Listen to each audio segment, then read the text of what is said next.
What's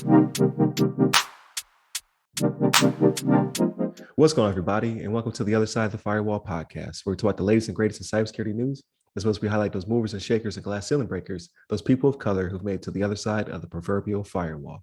My name is Ryan Williams, and as always, I'm joined by Shannon Tynes. What's up? What's up? And LeVon Maynard. Hey, welcome to the show.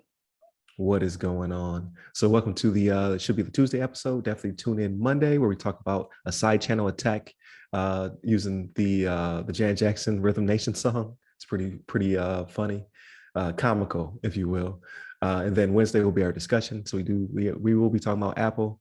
I love me some Apple, but every now and then we have to have a discussion about them. So we'll see how that goes. And then Friday we talk about everything else. So that's our weekly rundown. We talk about movies, games, books, all that stuff, non-cyber stuff. So definitely check that out as well. But without further ado, I give it to Shannon. All right, everybody. So this one comes from thehackernews.com, and this is our buddy Ravi Lakshmanan. We get a lot of stuff from Ravi, right? We read a lot of that stuff from Ravi. This one is titled Google Cloud Blocks Record DDoS Attack of, listen to this number, 46 million requests per second. Like, this is phenomenal. Like, when you sent this out, Ryan, me and a coworker were talking about this at work yesterday, actually. And I was like, what? Like, when he told it to me, I was like, that can't be right. I heard the number and I was like, that's phenomenal. But yeah, no, that it's legit. That's what happened. So Google's cloud division on Thursday disclosed it mitigated a series of HTTPS distributed denial of service attacks, which peaked at 46 million requests per second. And it was the largest such DDoS offensive recorded to date. The attack actually occurred, it was a little while ago, June 1st, 2022, and it was targeting a Google Cloud Armor customer.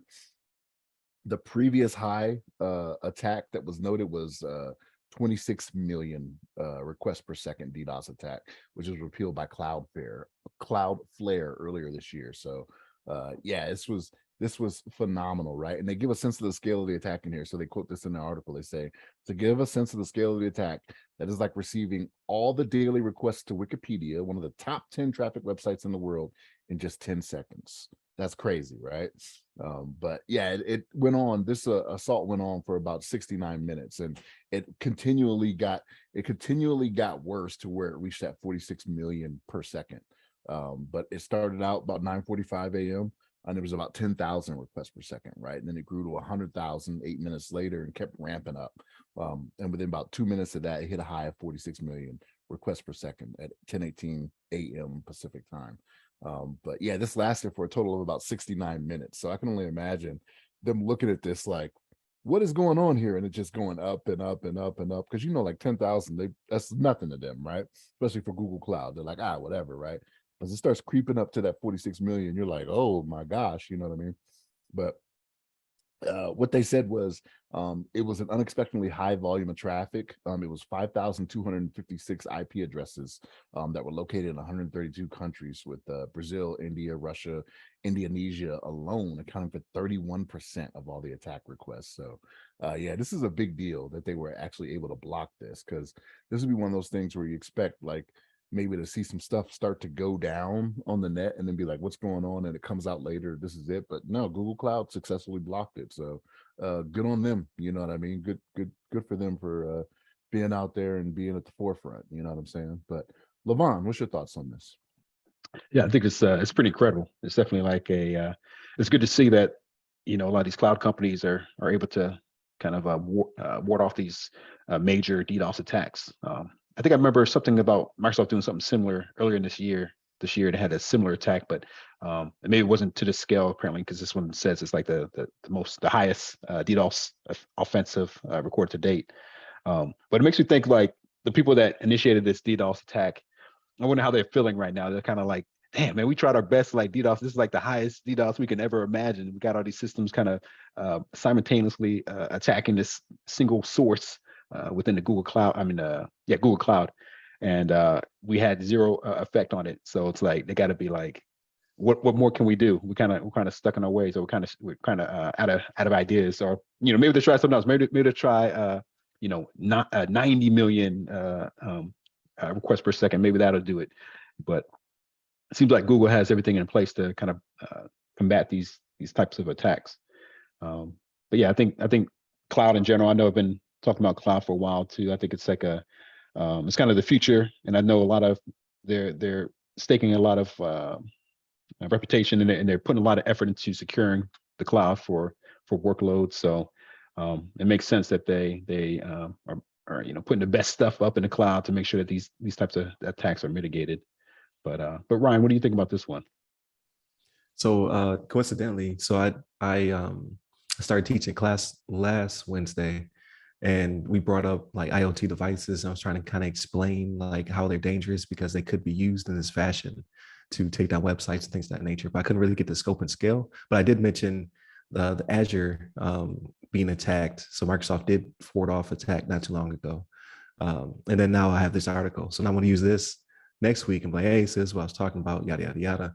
But I really wish they would disclose what attacked them. Like, was this just computer servers, things of that nature, or was it IoT devices? Like, I wonder if they'll ever get down, because that's a lot of logs to parse, right? So it's like, I know one is to deflect and defend it, which is amazing, because yeah, that's a lot of traffic hitting you all at once. So I wonder how they did go about mitigating that. But two, it's probably the cataloging of it, right? Like, you have to now block these IPs so they can't just do it again. They can't just do it on Monday, right? You have to try to stop the source from hitting you again. So I'm sure the last thing on their list of things to do is to figure out like exactly what type of device attacked them. Because I'd be interested, like, what was it, IoT devices, or was it something else?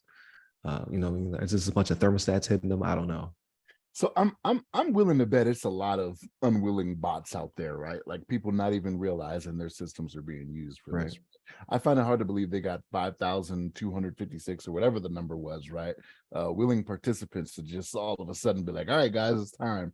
Let's ramp it up. You know what I mean? Like, there's a lot of unwilling bots out there that were part of this going on. And again, it was 100 some odd different countries, right? So yeah. Right. I think it was like 132 countries or something like that. That's what they reported. The majority of it coming from India. So most likely there has to be a common thread there somewhere, though, like maybe a certain type of device, or they just built a collective over time. Because in my head, like, I'm not a hacker, right? But I go into resources like, you just blew these are gone now. So how much work does it take to get this many devices all in line to then attack someone? And then once you lose those resources, like, how hard is it to build them up again? Would interest me, because if it's not that much work, then it's the juice worth the squeeze type situation.